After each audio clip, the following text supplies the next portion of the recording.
What's going on, everybody? Nicholas Moreano here. Obviously not at Soldier Field or, recapping the game from there. Got to watch this one from my parents' house. Haven't been able to do that in a very long time. I think actually the last game that I didn't go and cover was actually against the Lions back in 2022. It was around New Year's time, and then the other final time was when I took my fiance to her first Bears game, and they played the Detroit Lions. They won that game back in, that would have been 2019. So it's kind of fitting that the one game I don't cover in the 2024 season is against the Detroit Lions. But in this one, pretty one-sided, 34-17, and really the result at this point in the season doesn't really matter. It probably favors the Bears to keep on losing for draft position, but that could be a whole another discussion. I just wanted to give a few of my thoughts after the game and, share with you what I saw from watching TV broadcasts, which is to me, so different from what I've been used to the last 3 years. Getting to hear the commentary, the replays, the access.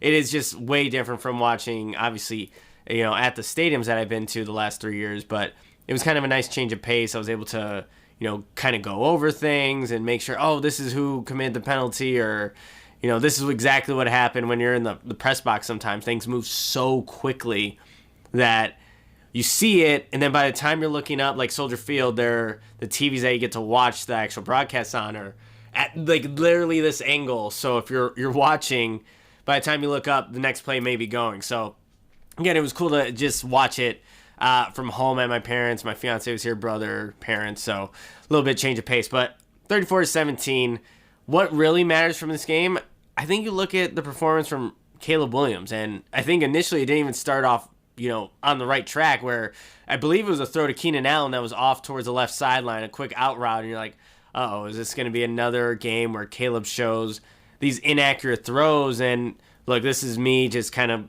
basing this off of my memory, but I want to say overall, like especially later on in that game, you saw Caleb Williams making some really tight window, accurate throws and giving his receivers a chance. And you go to the one that I think is most impressive is the touchdown to Keenan Allen. Why it was one that I thought just really stood out, because Caleb missed that throw in Monday night, just a couple of days ago, right? And he comes back in this one outdoors, and it didn't look like the field conditions were all too bad, or not, the field conditions didn't look great, but the weather overall didn't look like there's a lot of wind or things like that. But to make that throw in between the safety, the corner, a dart, like that's impressive to me, especially when he just missed that throw on the road last week. It shows that Caleb Williams is able to, one, correct mistakes, but isn't afraid to go back to something that didn't work. And I think that's the signs of progress being made with your rookie quarterback. And so that throw, man, both the fourth down attempts to Rome Odunze were also great plays where Caleb had to be accurate, especially on the out route. He had to be accurate, and Rome Odunze did a really nice job of extending his hands, going down low to catch that ball. But then the other fourth down attempt, you're just giving your 6'3", first round pick wide receiver an opportunity. Throw it up to him, let him box out, come down with that ball. Like, that's stuff you want to see. And obviously those two, that connection moving forward is going to be so important to whoever is the next Bears head coach. And, I probably should have started this video by talking about Ben Johnson. I'll get there, but whoever's the next Bears head coach, they're going to be utilizing Caleb Williams, Rome Odunze, to really spark this offense to do some really good things. And, the fourth down throw to Keenan, it was a simple out route, but I don't know, like Keenan turned back the clock in this one for me. And, I'm not in my fantasy playoffs, but I'm still looking to win. This can be my fifth game win in a row, and I've started Keenan Allen. Seemed like a pretty good decision by me. 9 receptions, 141 yards, 1 touchdown, including that fourth down reception. Sets his man up, breaks back in, and Caleb puts the ball right where it needs to be. So I did like seeing that from this offense. So there were definitely elements that you could take from this game, and you don't have your offensive line was beat up, almost the worst part it's ever been this season, where No Braxton Jones after, looked like a bad injury leaving out in the air cast.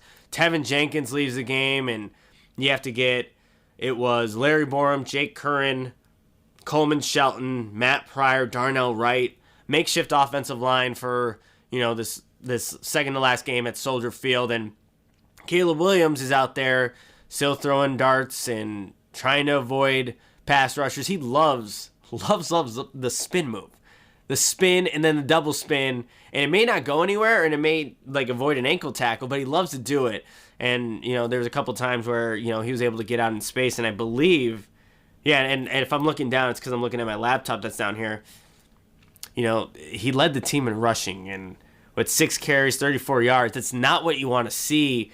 And I thought we would just, as my mind's just kind of rambling on about this game, I thought we'd see DeAndre Swift be more impactful in this game, because earlier in the week I asked Thomas Brown about the opportunity to have DeAndre Swift be a playmaker in the passing game, especially because coming off of last week in the Lions' loss to the Bills, Ty Johnson was the leading receiver for the Bills, the running back, over 100 yards receiving, and I asked Thomas Brown about that, and he said, paraphrasing, that they had a plan for it, and he said it with a smile, receiving yards for good old DeAndre Swift, 3 receptions, 33 yards. So obviously not as impactful as what the Bills were able to do with their offense against a beat-up Lions defense. And that's where you still want to see more.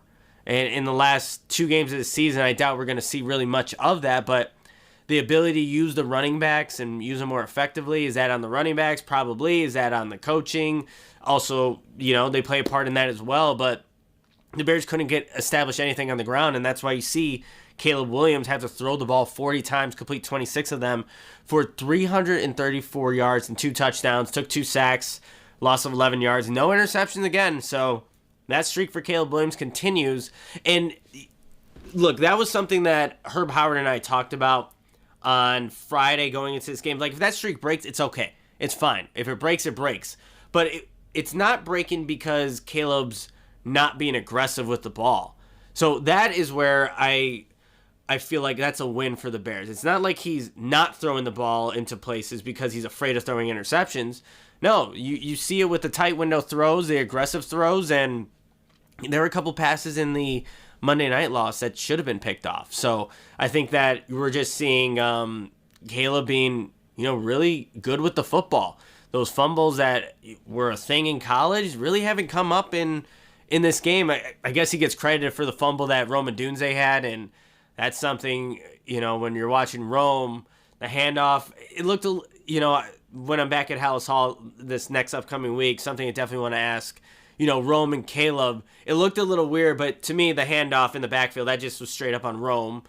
And then fighting for extra yards on that next one after a good, catch and throw by Caleb and Rome. And then as he's fighting for extra yards, gets the ball punched out. You got to secure the football. But, for the most part, Caleb has protected the football. And so if you're looking at his rookie season with now 2 games left, that's a positive. And if he's not being gun shy because he's not afraid to turn the ball over and he's still able to make aggressive throws, calculated throws, that's something that you can take going from this season into the next one and hopefully do it with a guy like Ben Johnson. Now, we'll get into that discussion because that needs to be had. If you look at what the Detroit Lions were able to do, and again, I think Jonathan Vilma said it was a good Bears defense. Really, this defense hasn't been all that good especially as of late. And really, when you look at it all season, they haven't been able to stop the run, give up explosive plays. Another game where you give up a 3rd and 17, and the Lions get 18. Amon-Ra St. Brown, whatever it was. It's inexcusable at this point, but it's also very predictable as to how this Bears defense has been playing. So that obviously is something that needs to be addressed. But Ben Johnson, with no David Montgomery, you have injuries, but you have Jared Goff finished 23 of 32, 336 yards, 3 touchdowns. You run the ball 32 times with 23 of those carries coming by Jahmyr Gibbs, and he goes for 109 yards and a rushing touchdown. In this one, what the broadcast did do a good job is just addressing how much of the balance there is with how Ben Johnson calls plays. And I think you see that from how they get the ball to Jahmyr Gibbs on certain types of runs, whether it's in between the tackles, where I think people have been not critical, but that's where you'll see David Montgomery usually operate. But, Jahmyr Gibbs doing that. He was bouncing outside. Then you see the, 70-plus yard touchdown pass to Jameson Williams at Soldier Field this late in the year on a dart throw, running past Tyreek Stevenson and then Jonathan Owens on that play on a cover 4 beater. Like, you're seeing that. Ben Johnson's still willing and able to call those types of plays, regardless if that's Soldier Field or at Ford Field, and make aggressive plays, allow the offensive line to protect Jared Goff, and capitalize on explosive plays like that. And then you see the creativity. The Sam Laporta throw, when I was watching that live, my brother was also watching, and you see Jared Goff almost stumble, and then Jahmyr Gibbs stumble. And, earlier in the game, you saw some guys losing their footing because of the field conditions. I'm like, oh, they must have just lost their footing. But it looks so calculated and orchestrated. Like, I just went to go see the Nutcracker this past weekend, and, it was like things were in sync where they both fall, or stumble, I should say, and what all that does is just attract the entire defense to look in the backfield while Jared Goff is throwing a wide open touchdown to Sam Laporta, the left portion of the end zone.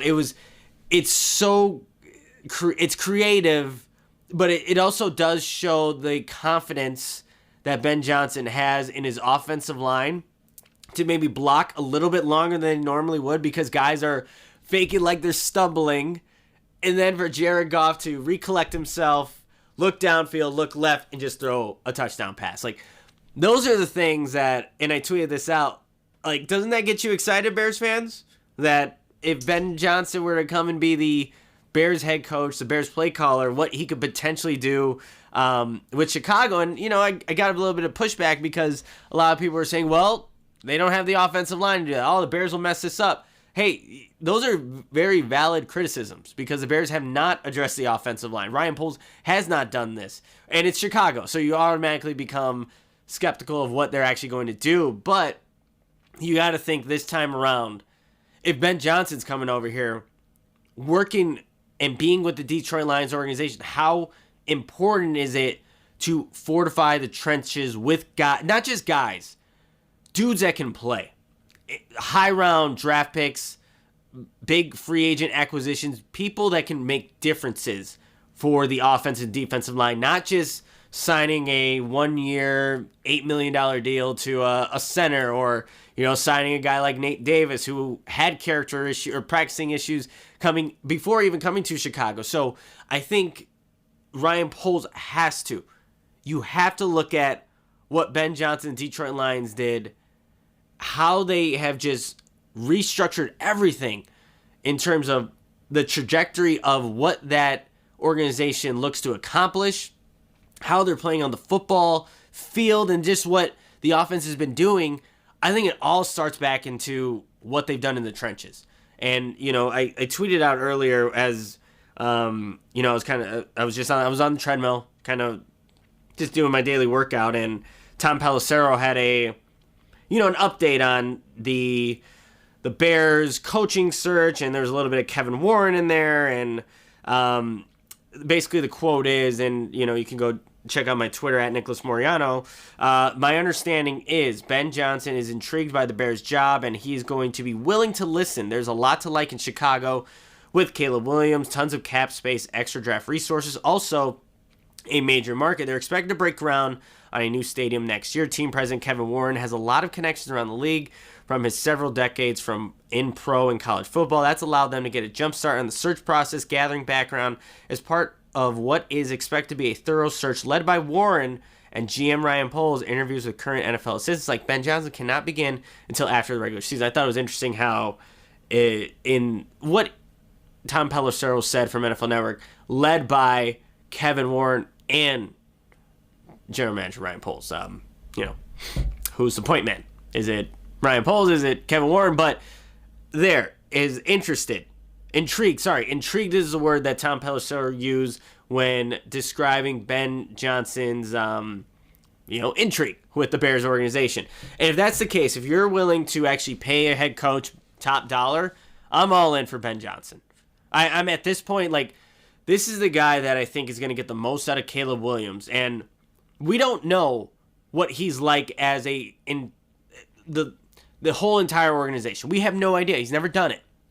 So that's something that we're going to have to learn as he goes if he were to become the head coach of the Chicago Bears. But what we do know is that if you give him the proper resources, the draft picks, the draft picks to invest in the offense, he's going to make it go. And that's what the Detroit Lions have done. They've invested in the offensive line. They've invested in playmakers for Jared Goff. And now you're seeing what they're doing, putting up 30-plus points a game and just being effective and balanced. Look, there's a lot of unknowns with any head coach that you're going to hire, especially guys that haven't done it before. And even guys that have done it before.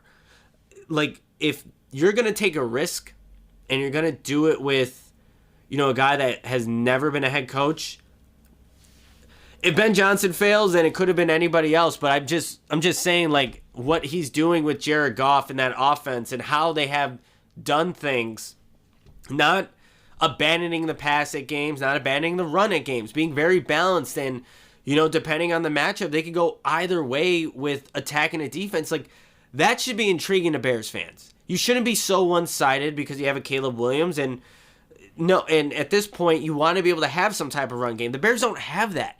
Is it the running backs? Is it the coaching? Is it the O-line? It's all of those. But with Ben Johnson, I think he has a belief that you need all those things to make the offense work. It can't just be Jared Goff. It can't just be David Montgomery and Jahmyr Gibbs. It can't just be Amon-Ra St. Brown, Sam Laporta, Jameson Williams, or just the O-line. Like, you need all of those things to make a unit work. So as the Bears are approaching these last two games and seeing what they want in a head coach, what they want in an offense, what they want Caleb Williams to be next season, you have to factor all those things in. And I just believe that with having a guy like Ben Johnson, you give yourself the best opportunity to succeed with getting Caleb Williams to where you need him to be. Because in this game, you guys, like, he was a reason why they were moving the ball. He was a reason why they were converting on fourth downs. And that was despite being down offensive linemen. That was despite, I think, some questionable play calls by Thomas Brown. Like, the whole using the wide receiver, I think he's leaning too heavily into using the wide receivers as running backs at this point. You see DJ Moore in the backfield, whether it's on the quick screens or actual little handoffs, or even Rome Odunze when he fumbled. Like, yes, Rome should make that play, but get those guys going vertical, and I understand the O-line needs to help you with that, but still, you need to be able to utilize the guys in the position that they actually are. Wide receivers, go out and make plays downfield.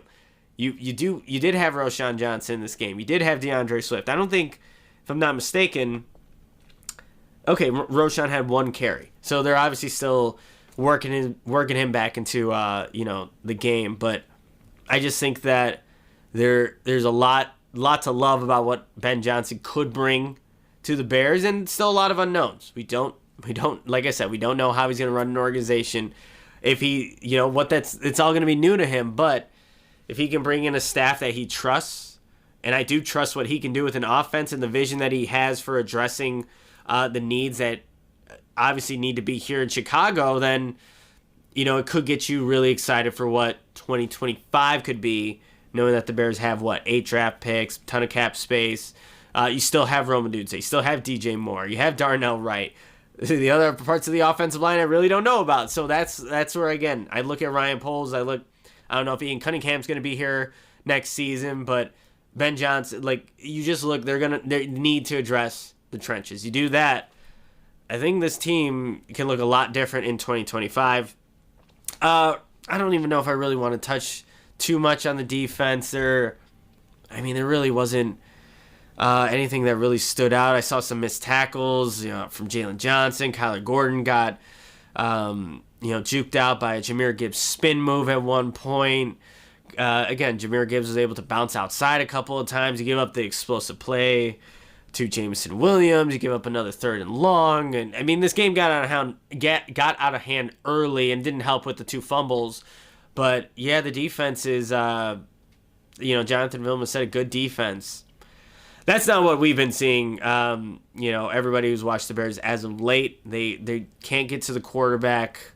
They, for whatever reason, in terms of passing guys off in coverage, that there's been blown plays there. So a lot of things that need to be addressed. And when you face a team like the Detroit Lions that know how to capitalize on mistakes, are very well coached, any little glimmer of a defect in the defense, they're gonna exploit it. So 34-17, Bears now fall to 4-10. Two more opportunities to get a victory. One with the Seattle, you get the Seahawks here Thursday night football. I should be in that one at Soldier Field. Looking forward to that last home game of the year. So we'll see how that all goes. And then you end it like you usually have been these past couple years in Green Bay at Lambeau Field. I'm sure there's going to be plenty to play for in the NFC North. They showed a graphic, the Kings of the North, and showed the Vikings. It showed the Lions, obviously, first, and then the Packers. And I just said, man. And then they're the Bears in the basement, not even worthy of being put up in that graphic there. So the Bears need to work their way up to that, and maybe Ben Johnson's the next guy that could potentially bring this organization to be in the contention of the NFC North, and obviously much further than that. But hey, appreciate everybody for tuning in, watching this. I know I'll probably put out something at some point about things that have happened, but right now it's still Bears coverage. Don't want to get away from that. There's still 2 games left in the season, and I want to finish this season out like I would have anyway. So again, appreciate everybody for watching. Share it, leave a like, leave a comment. I really appreciate that. But again, thank you everybody, and I'll see you next time.